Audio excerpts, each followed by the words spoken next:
Hey Google, pwede ko bang habulin yun? Huwag kang maghabol kung iniwan ka na, tanga. Masasaktan ka lang, ulol. Kaya maraming di makamove on. Dahil iniwan na nga, maghahabol pa.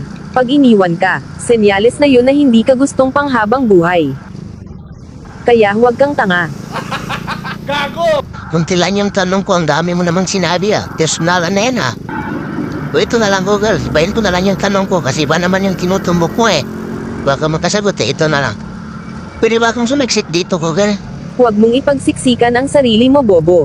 Kung wala ng space para sa'yo, Paano masabi? dumistansya ka na lang, tanga. Tanga! Kung patuloy mong ipagsiksikan ang sarili mo, masasaktan ka lang sa mga makikita mo. Ayan ka naman, pinipersonal mo na naman ako sa mga sagot mo niyan Parang tinatamaan ako Bola lang yan. Hindi naman yan yung tanong ko pero parang pinaparinggan mo yung mga nanonood Marami kasing tanga sa mga nanonood Bola lang yan. Iniwan na nga, naghahabol pa. Sa bagay, tama ka Google. Ayan guys, huwag tayong tanga.